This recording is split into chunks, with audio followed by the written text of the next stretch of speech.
논란이 커지자 이 콜마 측이 오늘 오전 공식 입장문을 통해 해명에 나섰다고 그러잖아요. 네, 그거 공식 보셨죠? 네, 그렇습니다. 공식 입장이 나왔는데 큰 틀에서 보면 이제 그 사과하겠다고 하는 이제 취지의 그 내용인 것 같습니다. 네. 그리고 강조한 것은 이를테면 여성에 대한 부적절한 그 발언 자체는 없었다고 이제 부정을 하고 있고요. 큰 틀에서는 현 상황이 위급한 것을 강조하려고 하는 취지였다, 이런 내용을 좀 부과시킨 것 같고, 더군다나 예를 들면 수월 관음도라고 하는 이와 같은 그 미술품을 25억 원을 들여서 구입을 한 다음에 그 박물관에 그 기증할 정도였다, 이런 점도 이제 부가적인 설명을 한 것 같고요. 또 비슷한 맥락에서 이순신 학교를 운영하고 있다.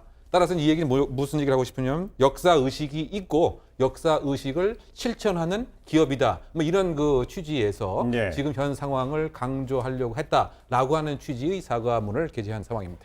그런데 보면 또 일부 직원들의 익명 게시판이에요. 익명 게시판에 올린 글을 보면은 윤 회장이 영상을 보여주면서 그 생산직 노동자, 생산직 근무자들에 대한 비하하는 듯한 발언까지 했다고 주장을 하고 있어요. 그런데 이러다 보니까 우리 많은 시청자분들 윤 회장이라는 사람 어떤 인물이야, 뭐 이런 식으로 궁금증도 많이 갖고 있는 것 같습니다. 네, 그렇습니다. 그 생산직 그 비하 발언과 관련돼서는 뭐 이런 식의 언급을 한 것 같습니다. 그 서울에서 이렇게 사무직에 있는 이런 직원들이기 때문에 내가 이 영상을 이제 보여주는 것이다라고 하는 취지의 얘기를 해서 그것이 또 논란이 됐던 것 같고요.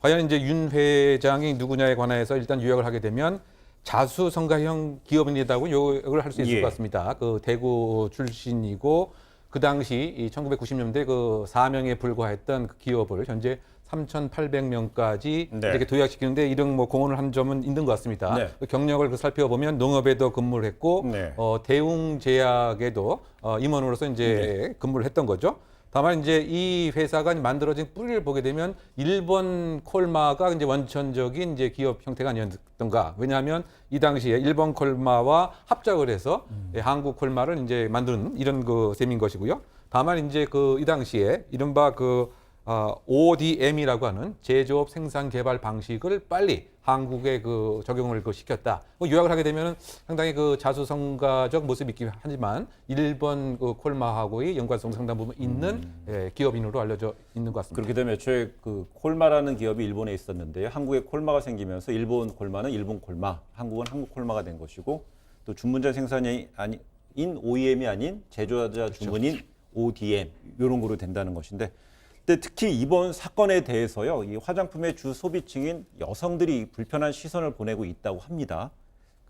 어떤 점 때문에 그런 거죠? 우선 저는 두 가지를 지적하고 싶은데요. 이런 것 때문에 오히려 그 잘못된 보수 유튜버의 그 유튜브가 더 선전이 되는 효과가 있는 게 아닌가 생각이 들어서 좀 걱정이 되고요. 또 하나는 지금 불매운동이 지금 사실 일어날 조짐이 좀 보인다는 겁니다. 좀 전에도 제가 확인을 해보니까 검색어 1위를 차지하기도 하고 그랬더라고요. 그러니까 한국콜마라고 하는 회사는 53개 제품에 사실은 그 ODM을 많이 하고 있어요. 그러니까 여성들이 쓰는 대부분의 화장품이 사실은 이 한국콜마 제품이 한두 개는 꼭 들어가 있다라고 보시면 되는데 이게 아까 말씀하신 것처럼 ODM으로 이루어지는 것. 즉 ODM은 실제 콜마가 만들지만 그 상표는 다른 그 회사, 판매 회사 이름을 붙이기 때문에 실제 어떤 회사의 제품이 콜마 건지 찾아서 확인을 해야 되는 부분이 있어요. 그러니까 사람들이 무조건 이것저것 그냥 드러난 것들을 아무것도 사지 말고 불매운동 하자라고 해버리게 되면 오히려 다른 그 판매만 하는 그 회사에게 불똥이 튈 수가 있는 거죠. 그래서 올바른 불매운동을 해야 된다라고 하는 얘기도 좀 나오고 있습니다.